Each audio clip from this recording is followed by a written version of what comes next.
আজ যার সাথে গল্প করতে বসেছি, যাকে সকলের কাছে পরিচয় করিয়ে দিতে বসেছি, তিনি বিশ্ব চলচ্চিত্রের জগতে ভীষণ পরিচিত নাম, আমাদের কাছে প্রণম্য, এবং চলচ্চিত্র জগতে আমাদের কলকাতার চলচ্চিত্র মহলে যিনি মাধু মা নামে পরিচিত। যিনি এমন মা, আমার পাশে যিনি বসে আছেন তিনি বিশ্ব চলচ্চিত্রের একজন দাপুটে অভিনেত্রীর পাশাপাশি মনে হচ্ছে যেন তিনি আমার ঘরের ঘরোয়া মা। সিঁদুর এবং তার মাতৃত্বের যে ভাব যেন সকলকে প্রভাবিত করছে, এমন একজন অভিনেত্রী, যিনি নায়িকা, যিনি আবার যখন মা হয়েছেন বাস্তব জগতেও সবাই তাকে মা হিসেবে গ্রহণ করেছে। এমন একজন ব্যক্তিত্বের সঙ্গে আজকে আমাদের গল্প, আমাদের কথোপকথন। সকলে নিশ্চয়ই বুঝতেই পারছেন কার কথা বলছি। মাধবী মুখোপাধ্যায় আমাদের সঙ্গে।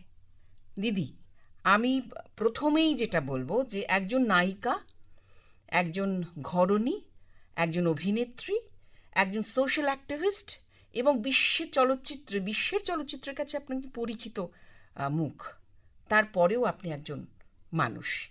এই এতগুলো চরিত্র, এতগুলো দিক, কোন দিকটা আপনার আজকের জীবনে, আজকের সময় সবথেকে বেশি গ্লোরিয়াস বা গৌরবোজ্জ্বল বলে মনে হয়? সেটা আমার কোনোটাই মনে হয় না।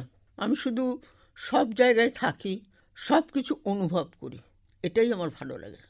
মা বলে ডাকলেও আমার ভালো লাগে, দিদি বলে ডাকলেও ভালো লাগে, তুই করে ডাকলেও ভালো লাগবে, তুমি বললেও ভালো লাগবে, সবটাই ভালো লাগে। ঠিক এই সময় দাঁড়িয়ে আমাদের মনে হচ্ছে যে আপনাকে একটু প্রশ্ন করা উচিত, যেখানে মৃণাল সেনের ১০০তম জন্মবার্ষিকী আমরা পালন করছি, সেখানে আপনি নায়িকা হিসেবে ওনার সাথে কাজ করেছেন। যদি মাধবী মুখোপাধ্যায় এবং মৃণাল সেন তার চলচ্চিত্রের কথা জিজ্ঞেস করি, আপনি কিভাবে দেখেছেন তাঁকে, মৃণাল সেনকে, একটু বলুন। প্রথম দিনের কথা বলি। হ্যাঁ, যেদিন আমার ইন্টারভিউ হয়, ওনার প্রোডাকশনের কন্ট্রোলার যিনি, তিনি বাড়িতে আসলেন, এসে বললেন যে এরকম আপনাকে মৃণাল সেন ডেকেছেন, এত নম্বর বাড়ি, আপনি এখানে যাবেন। তো ঠিক আছে, গেলাম। যাবার পর ভাবলাম ইন্টারভিউটা কী হবে, খুব ভয়। তারপরে গীতাদি এসে, মানে মৃণালবাবুর স্ত্রী, উনি এসে চা দিলেন, চা খেলাম। একজন বাহাদুর আছে, সে এসে আমাকে ভালো করে দেখে গেল, চুপ করেই আছি, বসে আছি। এবারে মৃণাল সেন আসলেন, এসে বললেন, হ্যাঁ তুমি কি কি করতে পারো? ঘর মুছতে পারো? তাই বললাম হ্যাঁ পারি। বাসন মাজতে পারো? তাই বললাম হ্যাঁ পারি। তো সবটাই পারি করছি। তারপরে বললেন যে তুমি দেয়ালে ঘুঁটে দিতে পারো? তখন চুপ করে বসে আছি, ঘুঁটি তো কখনো দিইনি, তো এটা কী করে বলবো পারি। তো চুপ করে বসে আছি। সেই সময় গীতা দিয়ে আসলেন, উনি এসে বললেন এটা আবার কি একটা কঠিন কথা, হাতে গোবর নিয়ে আর দেয়ালে দিলেই তো হয়ে যাবে ঘুঁটি দেওয়া, তো এটার জন্য আবার চিন্তা কি? তো বললো ও তাহলে ঠিক আছে, তুমি তাহলে এসো। তারপরেই আর একদিন ডাকলেন, ডেকে বললেন শোনো, তোমার নামটা একটু বদলাতে হবে। তাহলে মানে নামটা কেউ বদলাতে চায় না, আমিও নামটা বদলাবো, এটা আবার কেমন কথা? তো বললো না, তুমি তো এর আগে তপন সিনহার টনসিলে করেছো, তার আগে প্রেমেন্দ্র মিত্রের অনেকগুলো ছবিতে তুমি করেছো। মাধুরী তখন আমার নাম ছিল মাধুরী। তো আমি বললাম যে হ্যাঁ করেছি। তো তখন বললো যে ওটা হবে না, আমরা নবাগতা ব্যবহার করব, সেই জন্য নতুন নাম একটা দিতে হবে, সেরকম একটা কিছু চেঞ্জ নয়, মাধুরী থেকে মাধবী। তো আমার তখন এতই অভাব, আমি আর ওই নামের কথা ভাবলাম না, বললাম ঠিক আছে। তখন থেকে আমার নামটা মাধুরী থেকে মাধবী হয়ে গেল। কিন্তু মৃণালবাবুর বাড়িতে প্রায় এটা ওটা সেটার কারণে আসতে হতো, কথা বলতে হতো। তো মৃণালবাবুর ওই ছবি দেখেছি, নীল আকাশের নিচে, খুব সুন্দর ছবি, ভালোই লেগেছিল। তো এবারে 22শে শ্রাবণ কেমন হবে? তো 22শে শ্রাবণ যেরকম উনি শোনালেন, গল্প শোনালেন, উনি আবার স্ক্রিপ্ট দিতেন না, তো গল্পটা শোনালেন, শুনলাম, ভালোই। তো আমার তো কিছু বলার নেই। এবারে যেখানে শুটিং করতে গেছি সেই জায়গাটা সাংঘাতিক, মানকর জায়গাটার নাম। তা আমি যে প্রডিউসার তাকে জিজ্ঞাসা করলাম যে মানকর কোথায়।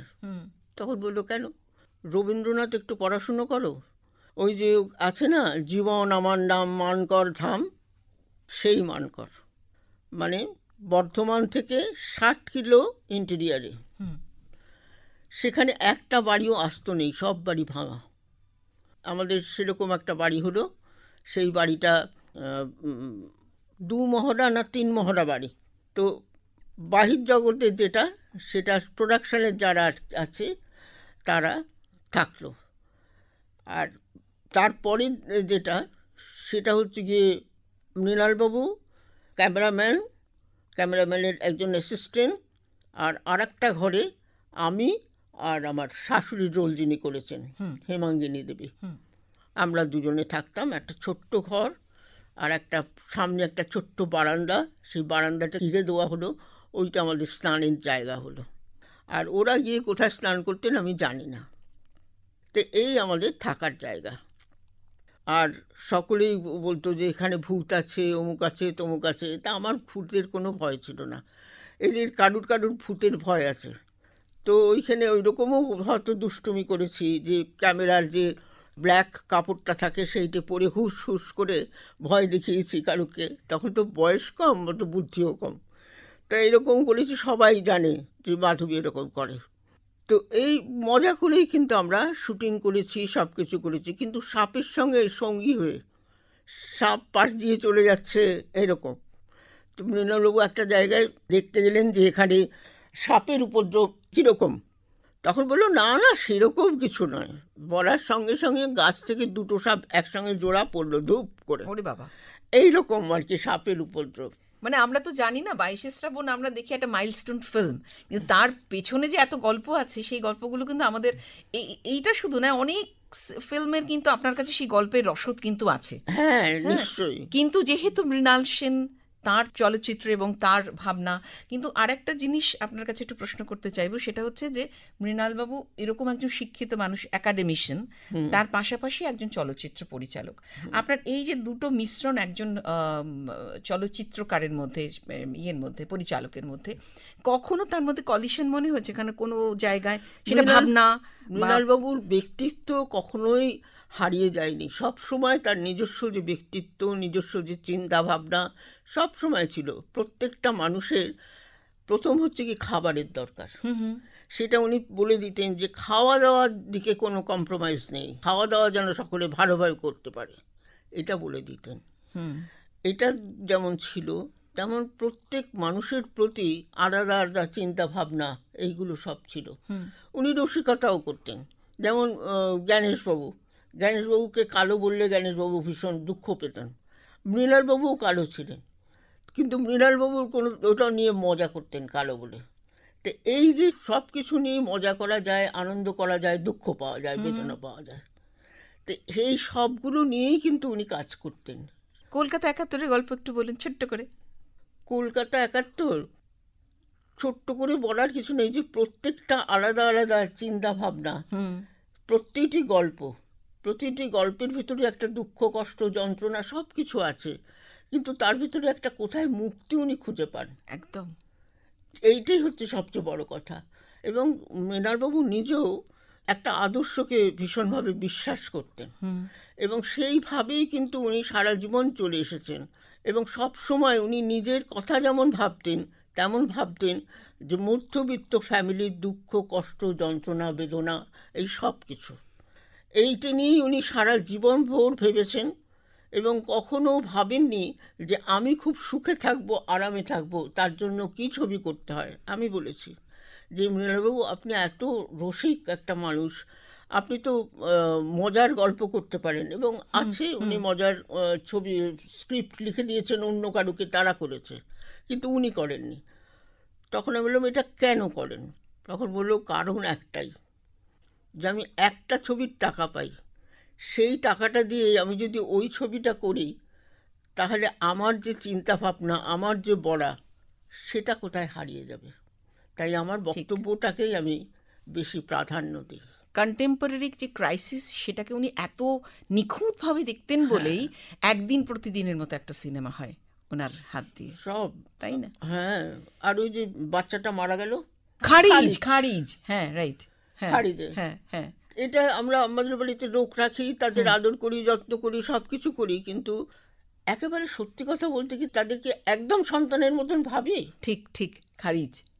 এইটাই ধরিয়ে দিয়েছে, মানে এক একটা গল্পের ভিতর, এক একটা ছবির ভিতর এক একটা সমাজের, কথা উনি, সমাজের এক একটা কথা উনি বলে দিয়ে গেছেন। একদম একদম। এবার একটু আপনার কথায় আসি। আপনি 22শে শ্রাবণ যখন করতে এলেন, একটা কথা আমাকে খুব হন্ট করলো, সেটা হচ্ছে যে আমারও তখন প্রয়োজন সেই ছবিটা আমাকে করতে হয়েছিল। আপনার ছোটবেলা এবং যেভাবে আপনার ফিল্মে আসা, সেই গল্পটা আমাদের একটু শোনান। আপনার কলকাতায় বড় হওয়া, জন্ম কলকাতায়, তারপর আপনার ফিল্মে আসা, আপনার মায়ের হাত ধরে সম্ভবত আপনি চলচ্চিত্র জগতে আসেন, সেই গল্পটা একটু শুনি। শ্যামলাহা, আচ্ছা, শ্যামলাহা বিশাল অভিনেতা।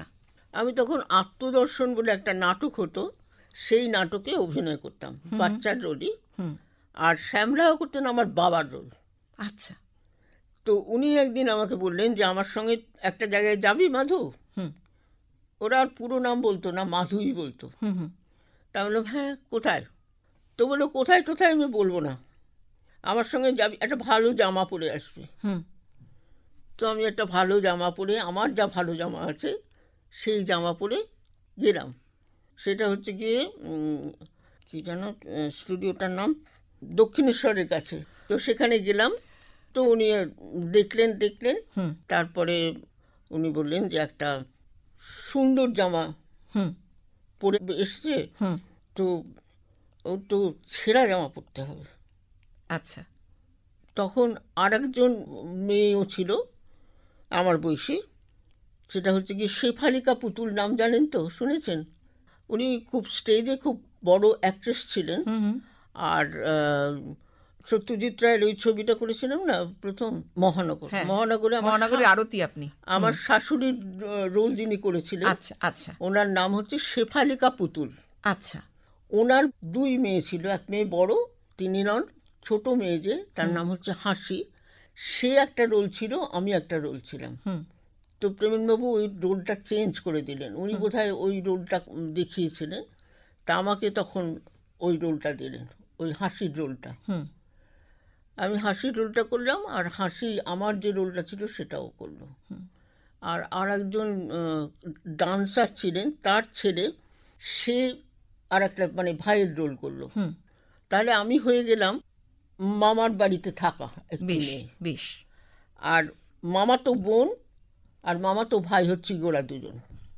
এবারে একটা ছিল ঝগড়ার, আমার অভিনয়ের কথা বলি, আমি তো তার আগে স্টেজে অভিনয় করেছি, কেউ কোনো পার্ট ভুলে গেলে আমি টুক করে বলে দিতাম এটা, তখন সে আবার বলতো, বা আমি যদি ভুলে যেতাম তারা হয়তো একটু বলে দিল, আমি আবার সেটা বললাম, এইরকম।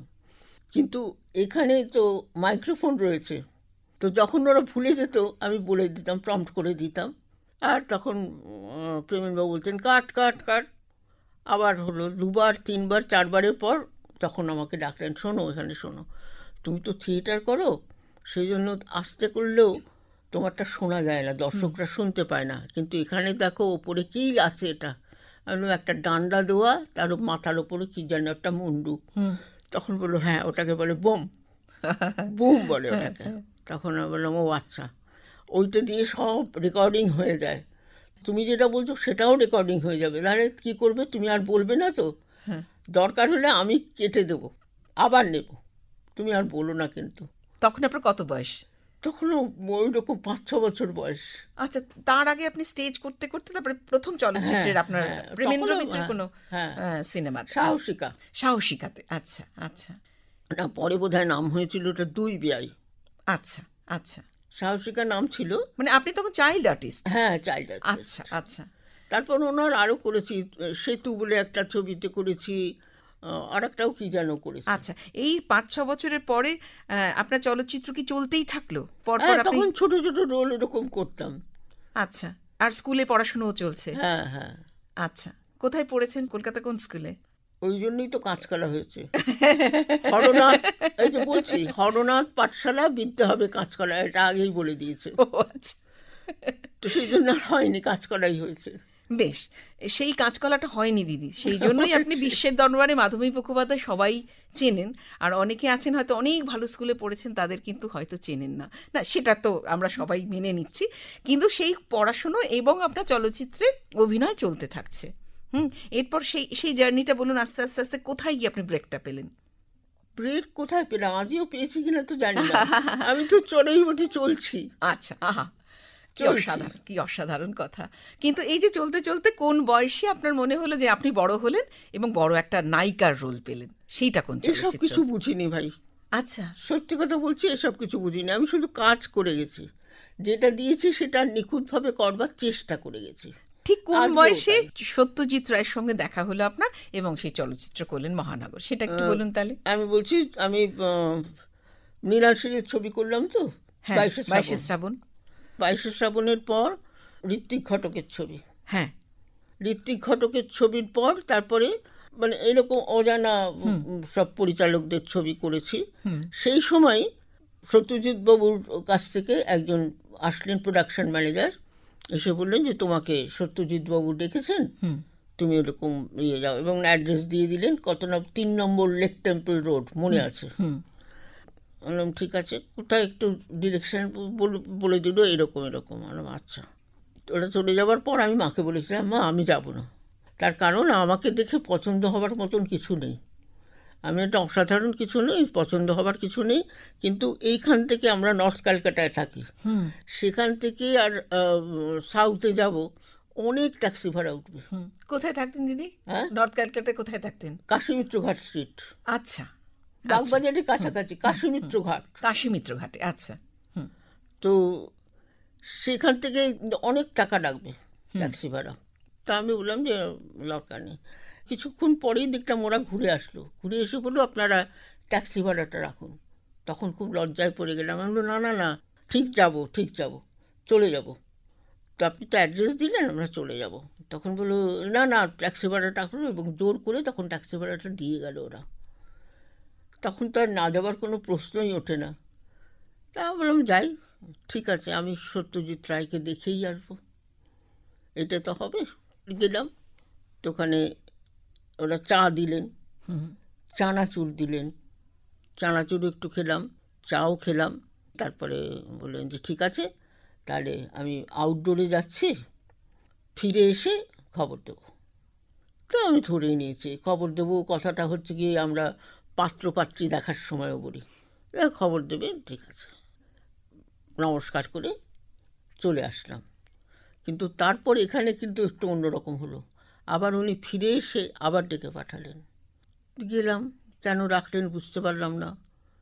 তখন এই স্ক্রিপ্টটা শোনালেন মহানগরের, শুনলাম, তখনও যেন বিশ্বাস করতে পারছি না। তখন আবার থার্ড টাইম উনি ডাকলেন, ডেকে স্ক্রিপ্টটা আমার হাতে দিলেন, দিয়ে বললেন এটা পড়ো ভালো করে। আমি বললাম আচ্ছা। তারপর চলে আসলাম এবং স্ক্রিপ্টটা যথারীতি পড়লাম। তারপর তো ডেট নিয়ে শুটিং আরম্ভ হলো। সেখানেও গোলমাল। প্রথম 10 দিন একসঙ্গে টানা শুটিং, সে সময় চোখে একটা আঞ্জনি হলো। আর আঞ্জনি হবার আর সময় পেল না, কিন্তু এমনভাবে শট নেওয়া, সেই আঞ্জনিটা বোঝাই যায়নি। আচ্ছা, এইটা আপনার কাছে স্বপ্ন সফল মনে হয়েছিল নিশ্চয়ই। সত্যজিৎ রায়ের ফিল্মে আপনাকে সিলেকশন করা হয়েছে, সেটা তো আপনার স্বপ্ন সফলের মতো একটা অভিজ্ঞতা, তাই তো? মহানগরের সেই চরিত্রে করা, আরতি চরিত্রে করা, সেটা তো আপনার কাছে স্বপ্ন সফল। সেটা এখন মনে হয়, কিন্তু তখন মনে হয়নি ভাই। ও, ও মা, তখন মনে হয় কর্ম, আচ্ছা কাজ করছি। আচ্ছা, কি অসাধারণ। আপনি সত্যজিৎ রায়, মৃণাল সেন, ঋত্বিক ঘটক, কার ছবিতে না, পূর্ণেন্দুপত্রী, প্রত্যেকের সাথে মানে একেবারে প্রথিতযশা পরিচালকদের সাথে কাজ করেছেন। অভিজ্ঞতা সকলের জিজ্ঞেস না করলেও আপনি একটু যদি বলেন যে প্রত্যেকের থেকে আলাদা, তবু আপনি খুব কমফোর্টেবল একটা জোন থাকে না, যে অভিনেত্রীরা তার সাথে কাজ করতে খুব কমফোর্টেবল, ভালোবাসা, কমফোর্টেবিলিটি, সব এগুলো তো ডিফারেন্ট একটা। সেই জায়গা থেকে আপনার কার কার কথা এই মুহূর্তে বলতে ইচ্ছে করবে, যদি ছোট্ট ছোট্ট ঘটনা একটু মনে থাকে বলুন। প্রত্যেকেরই চিন্তা ভাবনা এক এক রকমের তো। হ্যাঁ, এবারে শুধু সত্যজিৎ রায় আলাদা।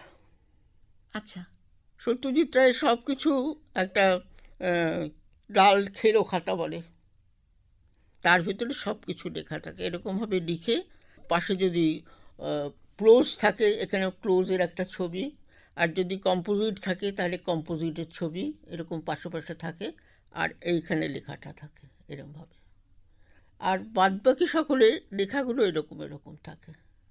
তবে সত্যজিৎ রায়ের লেখার সঙ্গে পূর্ণেন্দু পত্রীর লেখার অনেক মিল, এক ধরনের এক স্টাইলে লেখাটা, এইখানেই শুধু মিল। ঋত্বিক ঘটক? ঋত্বিক ঘটক আলাদা। কিরম ফরম্যাট ছিল ওনার?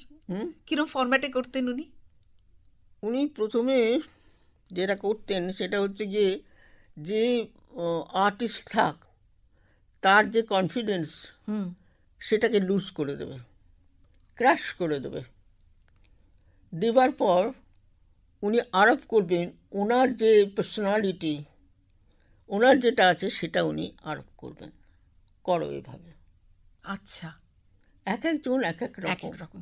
আপনার অনেক গল্প আছে পূর্ণেন্দু পত্রীর পরিচালক হিসেবে, এবং ওনার মানবিকতা আজকের দিনে যেটা খুব অভাব, এই চলচ্চিত্র জগৎ বলুন, পুরো দুনিয়া বলছে যে মানুষের মধ্যে সেই মানবিকতার বড় অভাব। সেটা তো মৃণাল সেন এক নম্বর। একটা বেশ সুন্দর ঘটনা আছে পূর্ণেন্দু পত্রীর সঙ্গে আপনার কোনো একটি চলচ্চিত্রে, যেখানে আপনি চন্দননগরে বোধহয় শ্যুট করেছিলেন। একটু বলবেন সেই ঘটনাটা, বলবেন? সেখানে বোধহয় টাকা পয়সা নিয়ে একটু সমস্যা হয়েছিল, কিভাবে সেটা হ্যান্ডেল করেছিলেন উনি, একটু বলুন সেই ছোট্ট করে ঘটনাটা বলুন। মালঞ্চ করবেন এটা ঠিক হলো, তো মালঞ্চ যখন করবেন, কোথায় করবেন না চন্দননগরে। চন্দননগরে একটা বিশাল বাড়ি আছে, সেখানে বাগান টাগান। তো আমি বললাম যে বাগান টাগান যে করবেন, সব লোকজন সব ঠিক আছে? বললো হ্যাঁ। আর আপনার পছন্দ মতন বাগান হবে তো? তো বললো হ্যাঁ, করে নেব। আর অত সহজ নয় পূর্ণেন্দুবাবু, আমি বরঞ্চ গ্লোব নার্সারিকে বলে দিই। আচ্ছা, চেনা আছে? আনো হ্যাঁ আছে। তখন গ্লোব নার্সারিকে বলে দিলাম, ওরা গিয়ে বাগান তৈরি করলো। তারপর আমরা সেখানে শুটিং করতে গেলাম। যে বাড়িটাতে শুটিং করতে গেছি সেই বাড়িটাতে লালবাড়ি বলে বিখ্যাত। সেখানে তারা হোস্ট আর হোস্টেস তারা আমাদের নিমন্ত্রণ করলো যে আপনারা এখানে খাবেন। আমি কী বলে রবি ঘোষ, আরও অনেকে। ঠিক আছে, খাবো। তো বসে আছি, বিশাল বড় ঘর, অনেকগুলো চেয়ার, বিশাল টেবিল, বসে আছি তো বসেই আছি, কখন খাবার আসবে। তো বলো সবাই তো এসেছেন, কিন্তু পূর্ণেন্দুবাবু তো আসছেন না। তো তখন আমি আমি বললাম আমি গিয়ে ডাকবো, ডেকে নিয়ে আসবো, হয়তো ভাবুক মানুষ কিছু ভাবছেন। গেলাম, গিয়ে পূর্ণেন্দুবাবুকে বললাম যে পূর্ণেন্দুবাবু আমরা সবাই বসে আছি, আপনি যাবেন না? উনি মাথা নিচু করে বসেছিলেন, তাকালেন, তখন চোখ ভর্তি জল। বললো কী করে যাব মাধবী, আমার পুরো টেকনিশিয়ানদের কোনো খাবারের ব্যবস্থা হয়নি, তো আমি সেখানে খাই কী করে? আপনারা বরঞ্চ যান, আমার পক্ষে যাওয়া সম্ভব না। আর সেখানে কি আমরাই যেতে পারি? পুরো টেকনিশিয়ান যেখানে না খেয়ে থাকবে সেখানে আমরা গিয়ে খাবো, সেটাই আপনি ভাবলেন কী করে? তখন ওইখানেরই একজন ভদ্রমহিলা, আমি মানে ভীষণভাবে নিজেকে ভীষণ অপরাধী বলে মনে হচ্ছে, ওনার নামটা আমি ভুলে গেছি, তিনি বললেন যে এই আপনার যে কদিন শুটিং হবে সে কদিন এই প্রোডাকশনের সকলের খাবার দায়িত্ব আমার, আমি খাওয়াবো। বেশ অসাধারণ, মানে এটা ভাবা যায় না, না আজকের দিনে ভাবা যায় না, না কেউ কখনো করে না, এরকম কেউ করেন ভাবা যায় না। ঠিক। তো তারপরে তাই হলো, আমরা 10-15 দিন ছিলাম। তো আমার এক ভাই ওখানে, মাস্তুতো ভাই ওখানে ছিল, তা আমি চলে গেলাম ওর বাড়িতে থাকলাম, তাহলে আমার কোনো অসুবিধে নেই। বাদবাকি ওরা কীভাবে খেয়েছে না খেয়েছে আমি জানি না। তো এইভাবেই দিন গেছে, এইভাবে শুটিং করা হয়েছে। পূর্ণেন্দু পত্রীর সব সময় তাই। আর একটা ঘটনা বলি, তখন স্ত্রীর পত্র ছবি করছি, সেটা হচ্ছে ধূর্যটি ধাম বলে শ্যামবাজারের কাছে একটা বাড়িতে আমাদের শুটিং হচ্ছে। আমি আছি, তার স্মিতা দি আছেন। আমরা গল্প করছি, কথা বলছি, এবং যথারীতি আমি পান খাচ্ছি, আর স্মিতা দিও পান দিয়েছি, পান খাচ্ছে, আর হাসির গল্প, হাসছি। ঠিক এই সময় দেখলাম আমার স্বামী উস্কো খুস্কো মাথায় এসে হাজির, এবং আমার দিদি সঙ্গে। বলছে, তুমি হাসছো? তা আমি তো বুঝতে পারছি না না হাসার কারণ কি, মানে হাসলে পরে দোষেরটা কি সেটা বুঝতে পারছি না। আমি কেন? তখন আমার বাচ্চা ছোট, প্রথম সন্তান।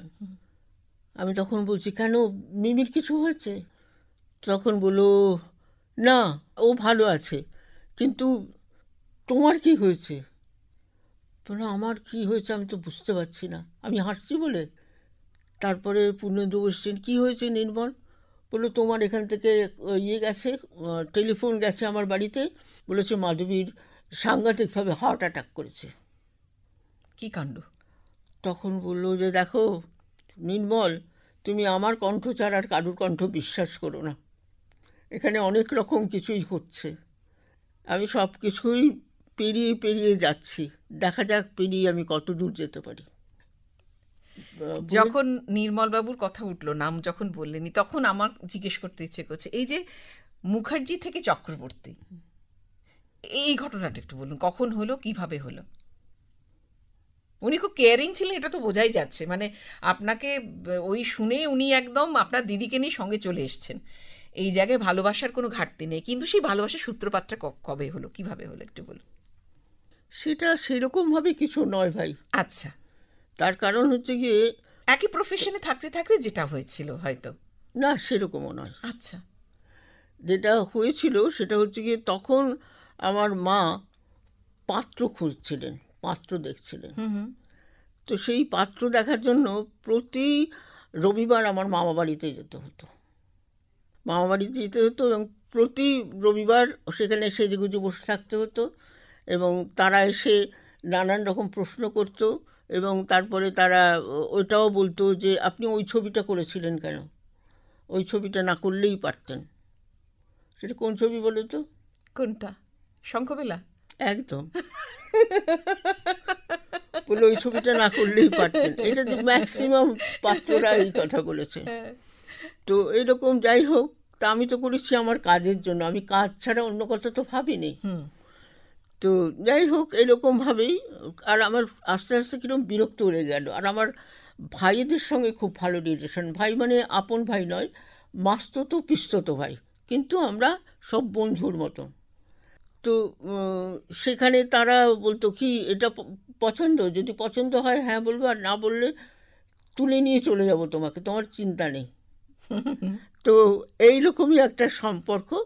সেই সময় আমার আবার এটা আমি লিখেওছি একটা জায়গায়, বাসবী নন্দীও আমার বন্ধু। তো আমার মনে হয়েছে বাসবী নন্দীর একটা বিয়ে করা উচিত।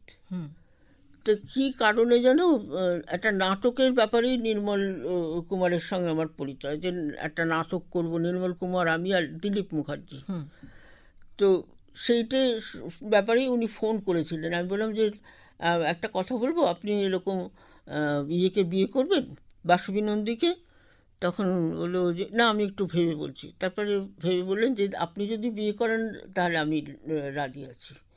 তখন আমি বললাম, দাঁড়ান, আমি একটু মাকে জিজ্ঞাসা করি। বলে, আপনি 5 মিনিট ওয়েট করুন, আমি 5 মিনিট পর আপনাকে বলছি। মাকে জিজ্ঞাসা করলাম, মাকে বললাম, মা, আমি নির্মল কুমারকে বিয়ে করব, তোমার অমত নেই তো? মা বলল, নির্মল কুমার, ও তা ভালো, তোর পছন্দ তো? আমি বললাম, হ্যাঁ, পছন্দ। তখন বললো, ঠিক আছে, তাহলে নির্মল কুমার। আচ্ছা আচ্ছা, কি অসাধারণ! অসাধারণ তো। হ্যাঁ, অসাধারণ, মানে আপনি এত সুন্দর অভিনেত্রী, আপনাকে বসতে হচ্ছে মানে সম্বন্ধ করে বিয়ে করার জন্য, এটা কিন্তু খুব ইন্টারেস্টিং। তারপরে যাকে আপনি বিয়ে করলেন সে আপনার পাশেই ছিলেন আর কি, ঘুরে ফিরে আপনার পাশে, আরও পাশে এসছেন আর কি। এবারে বলি, হ্যাঁ, মা কিন্তু এই নির্মল কুমারকে অনিল চ্যাটার্জি ভেবেছেন। আচ্ছা। অনিল চ্যাটার্জি অনেক সময় মায়ের সঙ্গে, মানে বম্বে গিয়েছিলেন, তখন মা সঙ্গে ছিলেন, বম্বে শুটিং করতে গিয়েছিলাম, সেখানে মা সঙ্গে ছিল, মায়ের সঙ্গে ভালো পরিচয় হয়েছে। আর অনিলবাবু খুব মিশুকে মানুষ ছিলেন। তো আর পিয়ানো মা বাজাতেন খুব ভালো। মার পিয়ানোর মিউজিক সব রেকর্ডিং করে উনি নিয়ে গেছেন। তো মা অনিল চ্যাটার্জি ভেবে গেছেন নির্মল কুমারকে। তারপরে যখন নির্মল কুমার বাড়িতে এসছেন তখন বললো, না আমি যাকে ভেবেছি সে তো এই নয়। তখন আমি বললাম, না না এই সেই, এর নামই নির্মল কুমার, তুমি যার কথা ভাবছো সে হচ্ছে কি অনিল চ্যাটার্জি, সে ম্যারিড, অলরেডি সে ম্যারিড। তখন বললো, ও তাহলে আমারই ভুল হয়ে গেছে। আমি বললাম, হ্যাঁ তোমারই ভুল হয়ে গেছে। বললো, ঠিক আছে তো তোর? আমি বললো, হ্যাঁ ঠিক আছে। এই বিয়ে হলো। আচ্ছা, না তারপরে আপনার তো সন্তানের কথা তো জিজ্ঞেস করবোই, আপনি একজন রত্নগর্ভা মা, কিন্তু তার আগে একটুখানি না, নির্মল কুমার আপনার জীবন সঙ্গিনী কিন্তু নায়ক উত্তম কুমার, একটুখানি বলুন উত্তম কুমারের কথা। শঙ্খবেলা যখন আপনি উস্কে দিলেনই তখন একটু বলুন যে উত্তম কুমার এর সাথে অভিনয় এবং তার সাথে কাজ করার অভিজ্ঞতা, সে কেমিস্ট্রিটা কীরকম ছিল। শঙ্খবেলা দেখে তো আমরা এখনও ওরে বাবারে। যাই হোক, উত্তম কুমার ভীষণ ভালো মানুষ, একটা মানুষ হিসেবে উত্তম কুমারের কোনো তুলনাহীন। আমি অনেক ঘটনা জানি, তার ভেতরে একটা ছোট্ট ঘটনা করি, বোর হবে না হলে মানুষ। একটা তো ঘটনা জানেন যে যদি খরা হয় বা বর্ষা হয় তাহলে উত্তম কুমার রাস্তায় বেরিয়ে পড়েন, কারণ ওনার যা টাকা আছে তাতে হবে না মানুষের। সেই জন্য ভিক্ষা করতে বেরিয়ে পড়েন কিছু লোক নিয়ে, ভিক্ষা করে সেই টাকা সরকারকে দেন, উনি কিন্তু নিজে দান ধ্যান করেন না। এটা করেছেন। হলিউড, বলিউড, টলিউড এই দুটো করে ক্রিকেট খেলা অনেক টাকা সরকারকে দিয়েছেন, দরকার হয়েছিল তাই। আবার এরকমও ঘটনা আছে, কোনো এক মেকআপ ম্যান সে মেকআপ করতে ঢুকেছে, তখন বললো যে কিরে তোর মুখটা এরকম লাগছে কেন?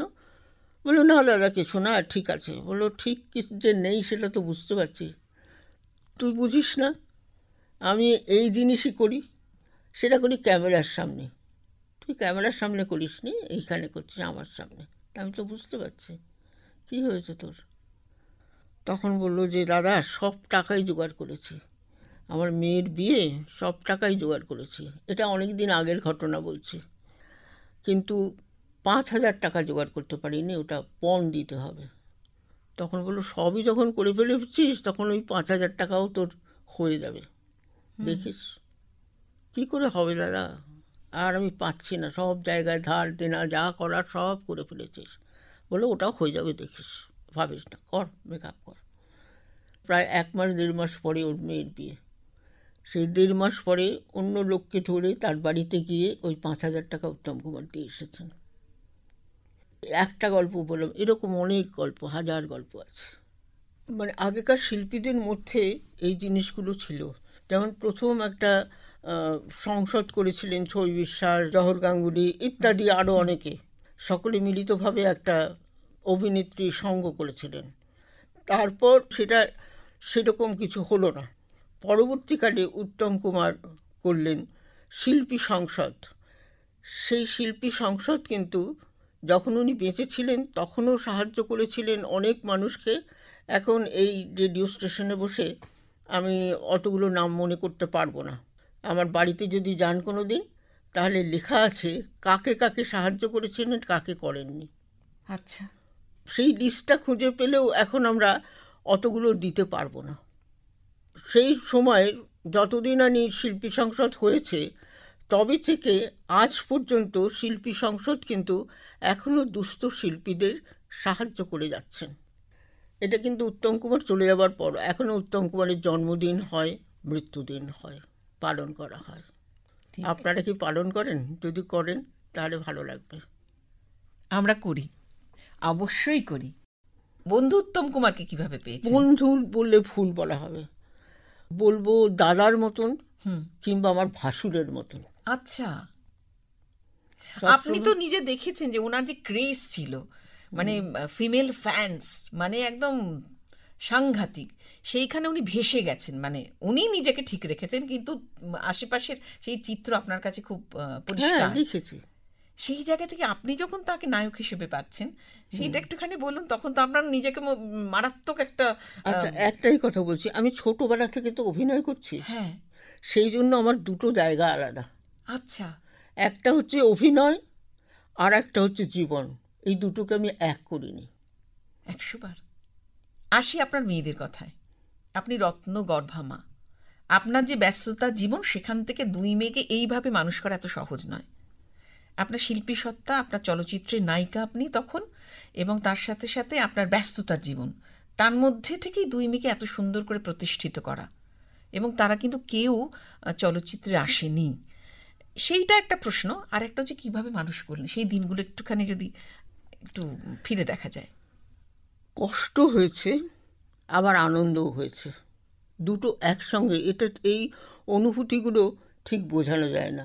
যেমন শুটিং করে যখন আসতাম, তখন আমার বড় মেয়ে খুব ছোট, তার ঘুমানোর সময় তার বাবা টেনে জোর করে ঘরের মধ্যে নিয়ে গেছে, সে চিৎকার করছে, মার কাছে যাব, মার কাছে যাব, কিন্তু বাবা যেতে দিচ্ছে না। দুটো কারণে, বাবারও একটা অভিমান আছে যে মাধবী কেন এত দেরি করলো, আর একটা কথা হচ্ছে কি, তোমাকে এখন ঘুমোতে হবে, তোমার এখন ঘুমের টাইম। তো এই দুটো মিলিয়ে কিন্তু মার মানসিক অবস্থা কি হয়। আচ্ছা। কিন্তু যতখানি আমার ভালোবাসা ছিল, ততখানি কিন্তু নির্মলের ভালোবাসা ছিল। এই দুটো ভালোবাসা মিলিত হয়ে সন্তান, একা আমার কোনো কৃতিত্ব নেই। এটা আপনার সাংঘাতিক উদারতা। না, আপনি অন্যকে আপনার যে কৃতিত্ব না নিয়ে আপনি আরেকজনের মধ্যে ভাগ করে দিলেন, স্বামীকে ভাগ করে দিলেন, এটা আপনার উদারতা বলবো। কিন্তু তারা চলচ্চিত্রে এলো না কেন দিদি? আমাদের কারুরই ইচ্ছে ছিল না। আচ্ছা। আর চলচ্চিত্রের জায়গাগুলো যে কী, সেগুলো তো দেখেছি, আমরা উভয়ই দেখেছি। সেখানে একটা ছবি হিট করলো, দুটো ছবি হিট করলো, একটা সাংঘাতিক কিছু হলো, তারপর পর 3টে ছবি ফ্লপ করলো, তো বললো ফ্লপ মাস্টার জেনারেল।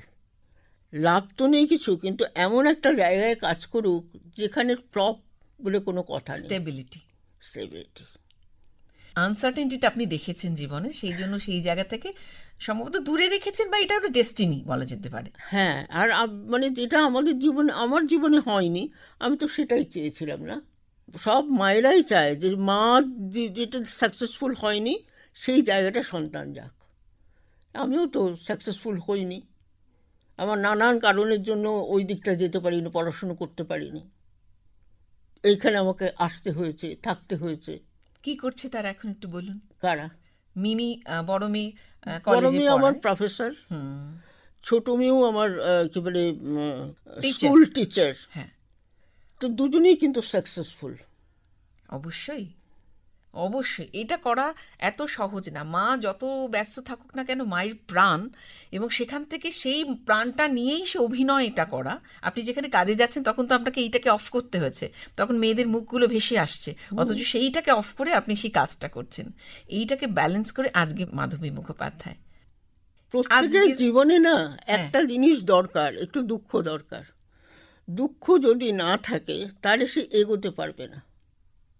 জল যদি না থাকে, শুধু ডাঙায় কতটা হাঁটবে, কিন্তু সাঁতার কেটে অনেকখানি হাঁটা যায়, অনেকখানি এগিয়ে যাওয়া যায়। আহা, আজকের চলচ্চিত্র জগৎ, আজকে টেলিভিশনের জগৎ, আজকে অভিনয়ের জগৎ অনেকটা বদলেছে দিদি, কিন্তু আপনার সম্মানে কোনো ঘাটতি হয়নি। আপনি এখনো মাধুমা, আপনাকে এখনো সমস্ত শিল্পী জগৎ একটা অন্য চোখে দেখে, যেটা আপনার ঈশ্বর প্রদত্ত প্রাপ্তি বলা যেতে পারে। এইটাকে বজায় রাখার জন্য মনে হয় যে আজকের প্রজন্মের প্রতি কি কি বলার আছে আপনার? আমার আগের প্রজন্মের কাছ থেকে যে ভালোবাসাটা আমি পেয়েছি, সেই ভালোবাসাটা আমি এখন এই প্রজন্মকে দিতে চাই। এবার পরের প্রজন্মও তাই করবে। আমার যে ভালোবাসাটা তারা পেয়েছে, তারাও পরের প্রজন্মে সেটা দেবে। পরিবেশ পরিস্থিতি বদলেছে, এখন অনেক মানি ফ্লো, যেটা আপনাদের সময় ছিল না, টাকার অভাব ছিল, কিন্তু প্রতিভা ছিল। এইটা কোনো না কোনোভাবে মনে হয় যে আজকের যে এই শিল্প চেতনাকে কোথাও আঘাত হানছে? না না, অভাব তো আরও বেড়েছে। আগে একটা গাড়িতে ঠেসাঠেসি করে সবাই যেত, এখন তো তা যায় না, এখন প্রত্যেকের আলাদা আলাদা গাড়ি, কাজে অভাব তো বেড়েছেই। আহা, মানসিক অভাব বেড়েছে। কি সুন্দর কথা বলেন দিদি। আপনি একজন সোশ্যাল অ্যাক্টিভিস্ট, আপনি মেয়েদের নিয়ে কথা বলেন, মেয়েদের কাজ করেন। আজকে ধরুন অনেক তো ভাঙনের সময়, আজকে চারিদিকে তাকালে এত ভাঙন, চারিদিকে সম্পর্কের ভাঙনগুলো এত জোরদার হয়েছে, তাতে ভয় লাগে যে পরবর্তী প্রজন্মের একটা ঘর থাকবে তো, সবাইকে আলাদা আলাদা একটা ঘর হয়ে যাবে। আপনার কি মনে হয়, কি বলার আছে? কিছুই করতে পারবো না এটা বুঝতে পেরেছি। তার কারণ আমি একটা বিরাট মানুষকে দেখেছিলাম, তার নাম কানন দেবী। কানন দেবী চেয়েছিলেন এই মেয়েদের যন্ত্রণা দূর করবার জন্য একটা সংগঠন তৈরি করেছিলেন, মহিলা শিল্পী মহল। সেখানে অনেক দিন থেকেছি এবং লাস্ট আমার যখন বিয়ে হয়েছে তারপরে তখন আমি ঠিক মতন যেতে পারিনি। তারপর এক সময় দেখলাম মহিলা শিল্পী মহল আর নেই। কি হলো? তখন কানন্দির বাড়িতে গেলাম, গিয়ে বললাম যে কি হলো?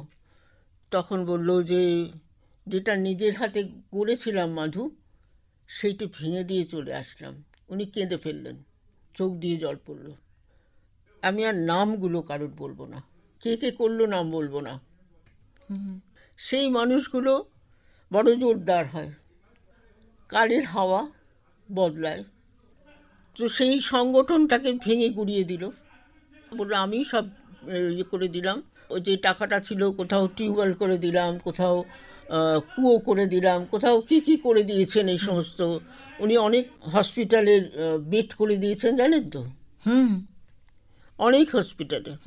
তো এই সমস্তগুলো কাননদেবীর অনেক আছে, সবগুলো করেছেন, করে বললো যে এটা আর আমি করতে পারলাম না। চেষ্টাটা করেছিলেন ওই সময় দাঁড়িয়ে, চেষ্টা করেছিলেন। তো কাননদেবীর মতন লোকই যখন পারেননি তখন কি আর আমি পারবো? তবু আপনার কথা সকলের কাছে পৌঁছলে তার একটা মূল্য আছে দিদি। কিছুই হবে না ভাই, এখন যে স্রোতের হাওয়া বইছে তাতে সব কথাগুলো ভেসে যাবে। দিদি আর একটা জিনিস জিজ্ঞেস করে, সেটা হচ্ছে আপনি এত সুন্দর এখনো পর্যন্ত, এর রহস্যটা কি? সারাদিন আপনি কিভাবে কি রুটিন মেনটেন করেন বলুন? সেটা হচ্ছে কি একটাই জিনিস, সেটা হচ্ছে কি মানুষকে ভালোবাসার চেষ্টা করি, তাই তো মানুষ ভালোবাসবে। তাতে মনটা ভালো থাকে, তাতে শরীরটাও ভালো থাকে, তাতে এত গ্ল্যামারাস থাকা যায় না। আমি ভালোবাসলে সেও আমায় ভালোবাসবে। মন ভালো থাকলে শরীর ভালো থাকে, সেই জন্য এরকম একটা গ্লসি চেহারা যাকে বলে সেইটা কিন্তু বজায় থাকে। আপনি বম্বে গেলেন না কেন দিদি?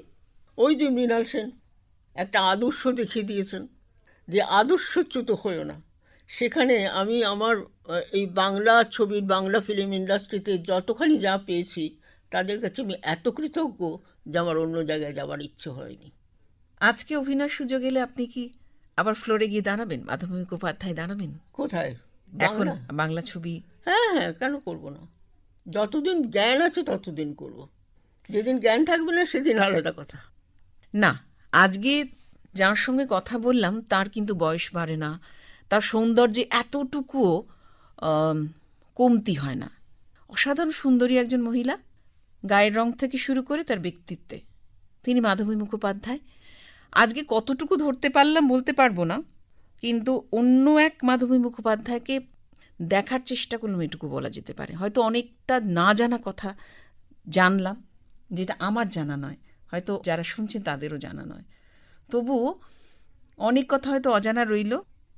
আপনি সুস্থ থাকুন, ভালো থাকুন, আর এই রকম সুন্দরী থাকুন, সুন্দরী। সেটা কি কেউ থাকে? তাহলে রবি ঠাকুরের কবিতায় শেষ করি। বলুন। থাকবো না ভাই, থাকবো না, কেউ থাকবে না ভাই কিছু, সেই আনন্দে চললে ছুটে কালের পিছু পিছু। অধিক দিন তো বইতে হয় না, শুধু একটি প্রাণ, অনন্তকাল একই কবি গায় না একই গান। মালা বটে শুকিয়ে মরে যেজন মালা পরে, সেও তো নয় অমর, তবে দুঃখ কিসের তরে। থাকবো না ভাই, থাকবো না, কেউ থাকবে না ভাই কিছু, সেই আনন্দে চললে ছুটে কালের পিছু পিছু। আজ তোমাদের যেমন জানছি, তেমনি জানতে জানতে ফুরায় যেন সকল জানা যায় জীবনের প্রান্তে। এই যে নেশা লাগলো চোখে এইটুকু যেই ছোটে, অমনি যেন সময় আমার বাকি নাড়ায় মোটে। জ্ঞানের চক্ষু স্বর্গে গিয়ে যায় যদি যাক খুলি, মরতে যেন না ভেঙে যায় মিথ্যে মায়াগুলি। থাকবো না ভাই, থাকবো না, কেউ থাকবে না ভাই কিছু, সেই আনন্দে চললে ছুটে কালের পিছু পিছু। থাকবো না ভাই, থাকবো না, কেউ থাকবে না ভাই কিছু, সেই আনন্দে চললে ছুটে কালের পিছু পিছু। আপনাকে প্রণাম।